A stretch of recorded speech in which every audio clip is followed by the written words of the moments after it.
And I looked down at my phone, and my phone was like, and I go, well, what? Who died? Who died? What happened? What's going on? And I open it up, and my stomach dropped. So I started reading, the statement by Sheel Seidler, and we started texting, and I had text messages from 400 other people. What do you think? Blah, blah, blah. Again, the old metaphor of cranking that fire hose open and holding the hose in front of your mouth and trying to drink from it. That's how I felt yesterday. These days are not fun. It's not fun to come in today, but they are important. But I did want to say, I had so many people reaching out to me. I'm sure you guys did as well. Man, I feel bad for you guys tomorrow. Look, don't feel bad for us. Do not feel bad for us in the slightest.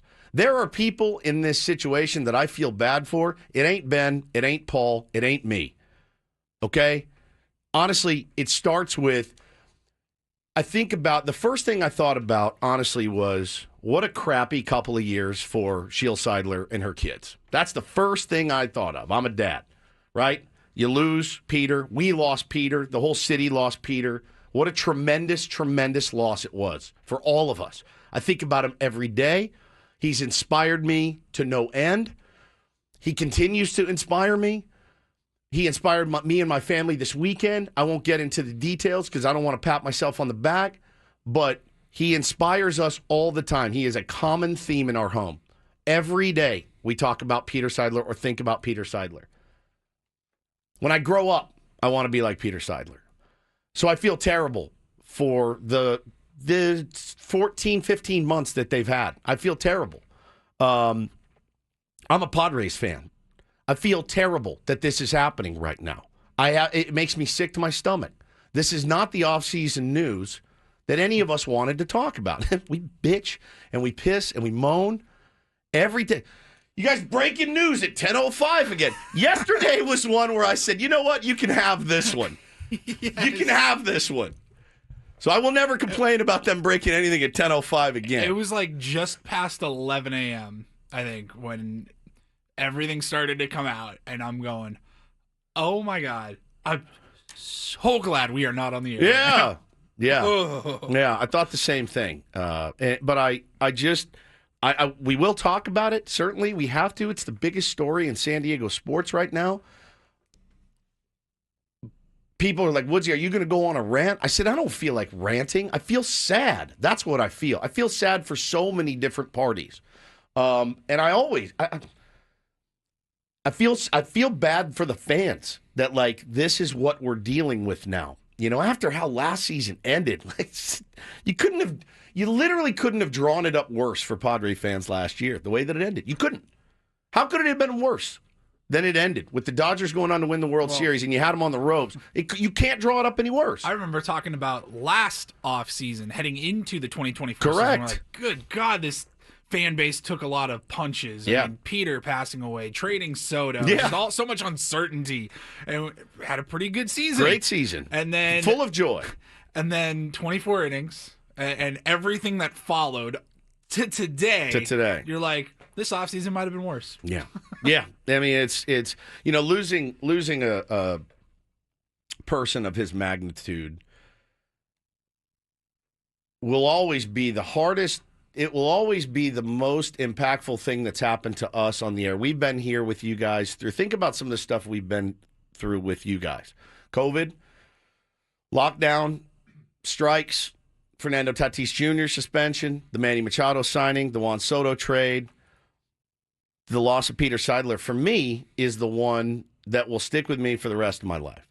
It affected me. People pass away all the time. People that I know have passed away. Nothing has affected me like when that guy passed away, And I read that lawsuit yesterday, and I was brought to tears several times. I am a big softie. I get it. But I was brought to tears several times yesterday reading that. So it's a terrible situation for everybody. Yeah, before we get into anything in terms of, discussing it, I first want to say that I feel very fortunate that I work with you guys, our team here, my team at Channel 10, which was, they worked really hard. Like, they had the whole, text of everything within a few minutes. Yeah. And I sat down, read through the whole thing like you did. Sent it over to us. 90 whatever pages Yep. of everything, I in communication with the Padres as well because, we covered it all day yesterday on Channel 10, multiple reporters, and delivering the facts of the situation. I do feel like, that's right now the most important thing. What do we know? What don't we know? This is where it stands right now. A lawsuit was filed. There are allegations made in a lawsuit. A response was made by the other side. And it was our job yesterday to just present that to Padres fans, to the public in general, and, let them know what is going on with their team. What does it mean?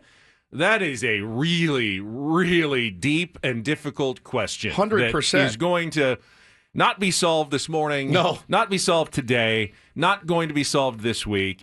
That is an ongoing question that, of course, we are all going to be following very closely. But there's no way that we can unravel something of this magnitude on a 4-hour radio program. Yeah. So keep expectations somewhat modest when it comes to, by the end of this morning, we're going to know everything. We'll have it figured out. We'll have it all figured out. We're not going to, and don't expect us to. Yeah, I mean, there's the way that I described it to my wife last night, I said it's a big tube of toothpaste, and it's been jumped on. And the toothpaste is now out of the tube, right? And we always say, you can't weasel that toothpaste back into that small, tiny little hole. You're not going to get it in there. You can get a little bit in there maybe, but you can't get it all in. It's a big story. It's a huge story. It's the biggest story that we've had to tackle in a year since Peter Seidler passed. There's no question. And I just want the fans out there to know I've got your back. I think we have your back. I don't understand a lot of this. I really don't. You're talking to a guy that still doesn't understand how his insurance deductible works, and now you want me to come in and be an expert on wills and trusts and things like that. I'm just learning about wills and trusts myself at 49 years old. I don't know how this stuff works. It breaks my heart, though. It really did yesterday. It broke my heart. It wasn't one of those days where I'll say I was fairly consumed with it, but it wasn't. I remember when Fernando got popped. That was, I'll never forget that day. It was a Friday. Bo was graduating from preschool. We went to pick him up to take him to Corvette Diner. I'm sitting in the car. I get the alert from Jeff Passan. I had to take him to his, graduation little dinner. I barely saw him. I was on my phone the whole time, and I just remembered that moment. So yesterday I tried my very best to try to be present at home, try to make sure that everything was taken care of, not get fully sucked into the vortex of the magnitude of this. But of course it's going to happen, man. You want to know. This is the team, not only that you cover, it's the team that you root for. It's the team that you support vehemently. It's the team that you get hate mail sent to your home from other fan bases because you support them. That's what I'm talking about. So I do want to talk more about it today. We absolutely will. We want to talk about the ramifications of this, and I think that's fairly fair to speculate on. The ramifications of this, we all know what we're referring to. The ramifications of it are: is there any way that Roki Sasaki looks at this and goes, "I'm in, sign me up, I'm ready"? Right? So I think that's fair to talk about, and we will. We will talk about that. A few moments later. As we said, I have no idea how this process even works, what the next step is going to be. How long will it take before? Is there going to be a court hearing at some point? I would imagine. You know how slow the system generally operates. The wheels of justice turn slowly. Very slowly. Yes. Generally, there are many hearings. Evidentiary. Procedures, depositions that take place usually over months, possibly years before, if it ever goes to some sort of, jury trial and a jury is sat and a case is held. So we're not expecting any resolution to this. By like Friday or something. Anytime soon. No. This will This will likely be something that the Padres are dealing with during the entire 2025 season, I would guess. Yeah. And possibly the 2026. I mean, this is maybe not even uncommon. 2027 season. This is not an uncommon thing necessarily in sports. No, especially. it's There's or in life. Organizations where you can. I'm talking just as far as a sports team goes and the succession of all of it and everything. Like, we have examples. You can go and look at how long. Within the last year, Dean Spanos' sister sued him over control of the Chargers. Yep. I mean, no one had passed away. I mean, it all stemmed from, obviously, originally Alex Spanos passing away. That one festered for decades before, reaching loggerheads, and eventually they reached a settlement in which she was bought out, which is what I think she wanted all along. Right. But when I say this is actually kind of common in professional sports, it's unfortunately true that we've seen many examples of this over the years of something that's happening, including one within the last just few months here in the NFL. So yes, this is not totally uncommon, what we are seeing here. I'll kind of give you the broad strokes of Sheel's statement yesterday, in case you missed it. I doubt very much if you're listening to the show that you missed it, but, kind of part of the gig here. To Padres fans, earlier today I filed a complaint against Matthew Seidler and Robert Seidler to protect my family and to continue to carry out Peter's legacy. Aside from our 3 wonderful children and our marriage, there was nothing Peter and I valued more than the opportunity to serve as stewards of this extraordinary franchise. For more than a decade, we put our heart and soul into its success, and those who saw our shared commitment up close know it was a true partnership every step of the way. And so, as the holder of the largest individual ownership stake in the San Diego Padres and the sole beneficiary of the Seidler Trusts, which possesses exclusive rights with respect to control of the franchise, I am seeking to be named the control person for the Padres. There is, she recommends that you can go out and read the entire complaint. We all have. I think a lot of people did out there. She also says this was not a decision I made lightly. I've done everything in my power to avoid unwanted distractions, to resolve the matter privately, focused on supporting the work of the many dedicated professionals within the Padres organization. Goes on and says, look, I don't want to litigate this matter in public. Rest assured, I'll do what it takes to protect my children, Peter's legacy, and this remarkable ball club. I look forward to a quick resolution so that we can together continue the work ahead. With gratitude, Sheel. I read this yesterday, and I read it a few times, and there were parts of it that that just hit me, that absolutely hit me, and I went, holy smokes, man, having to deal with this right now has just got to be very, very difficult. Now, originally, the Padres put out a statement that said, we don't comment on ongoing legal matters, but I think wisely later. Well, the Padres are sticking with their statement. They don't comment on legal matters. The statement that was released later is from the Seidler Trust. The Seidler Trust, yes, a spokesperson for the Seidler Trust, which is different than the San Diego Padres. Correct. And, for at least some part, the employees, the people who work for the San Diego Padres, some of them are as caught in the middle of this as Padres fans are. 100%. And I think we all understand how you feel. Know that there are people who work in that organization who feel very caught. They knew Sheel very well. Obviously, they all love Peter like we all did. They also know the people who are working in the organization now currently. So this is the statement that was released a couple of hours later by the Seidler Trusts. And it says, the complaint filed by Sheel Seidler, the widow of Peter Seidler, is entirely without merit. Peter had a clear estate plan. The plan specifically named 3 of his 9 siblings, with whom he had worked closely for many decades as successor trustees of his trust, and Peter himself prohibited Sheel from ever serving as trustee. The trustee is exclusively responsible for designating the San Diego Padres' next control person. In 2020, in connection with Peter's appointment as control person, Sheel agreed in a sworn document that she had no right to be or designate the control person, and that she would not interfere with the designated control person. She also stated in May 2024 that John Seidler, Peter's eldest brother, would be the best control person for the Padres. The Padres have already filed an application to Major League Baseball to appoint John. Went on to talk a little bit about John and sharing Peter's vision for the Padres and bringing championship caliber baseball to San Diego. So that was the response. The only thing that is clear to me, there's 2 very different visions that have been painted here. Yeah, but everyone is talking about, and I'm glad you brought that up, because I think when you have, so in a perfect kumbaya world, right? Hey, let's all get together. I know it doesn't work this way, but let's all get together. We have one common goal, right? Sheel, you do, the Seidler brothers, the Padres organization, what is our common goal?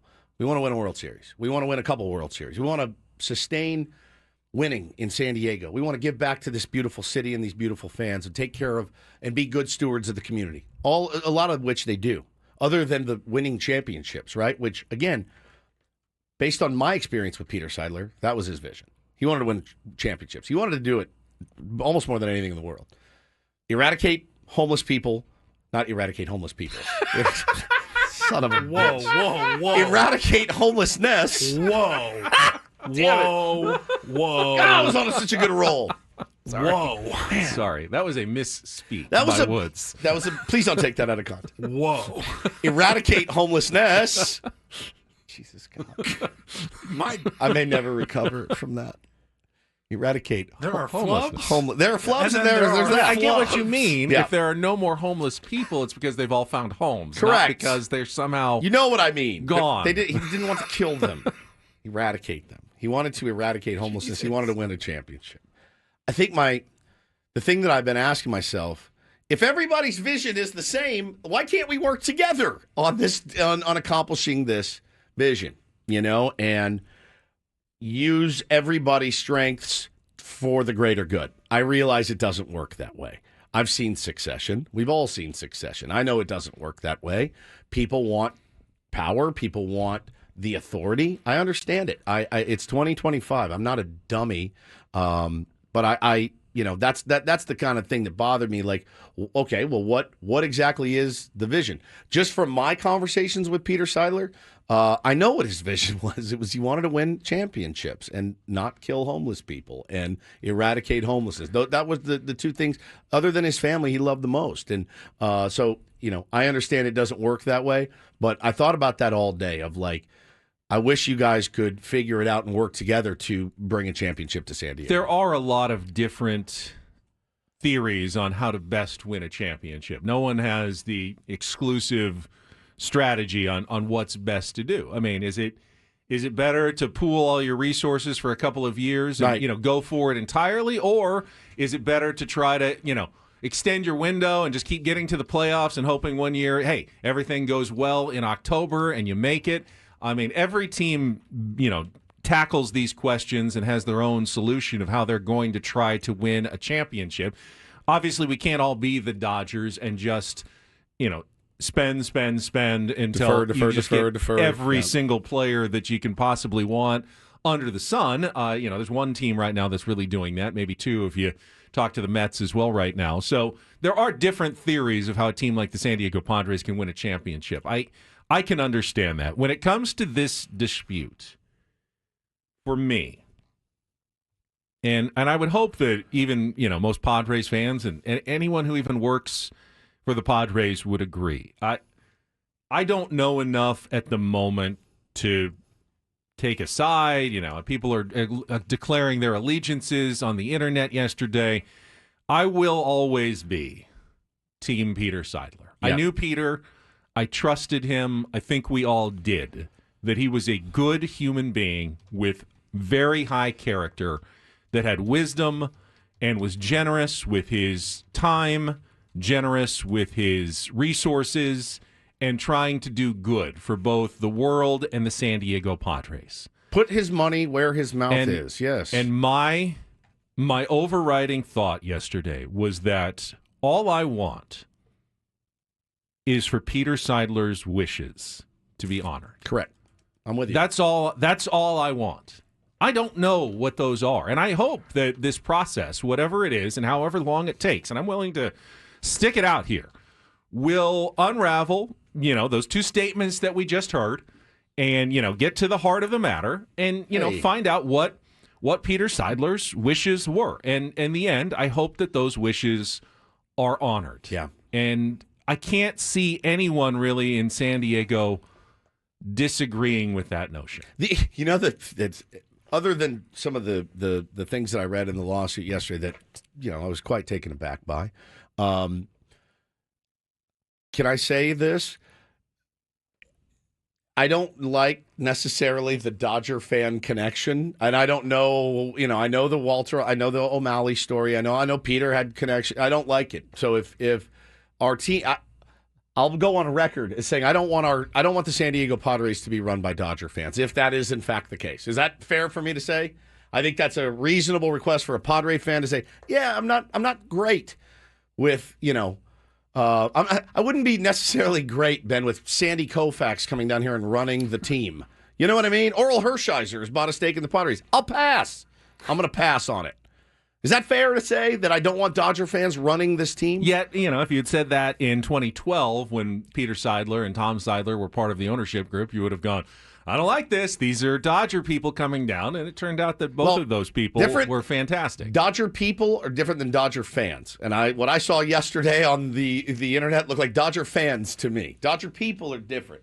Because that would be like saying, well, I don't want this guy because he played for the Dodgers. No, I'd give me Mookie Betts tomorrow, right? Give me Freddie Freeman tomorrow. It doesn't make any sense, but I think it would be fair. And I got this a lot yesterday. I mean, I got this a lot from people going, are they like hardcore flag waving Dodger fans? Because that would be bad. That would be bad. And I'll put that on record. I do not want that to happen. All right, we need to check traffic. We will continue this discussion. I don't want to kill homeless people, for the record, because everyone's tweeting me now. I love all human beings. That's not why we raised all the money last year. That's exactly right. I want to help. Not to eradicate people. Homelessness. What an all-time misspeak. I guess you go ahead and put that in best of, Paulie, even though it's worst of. Holy cow.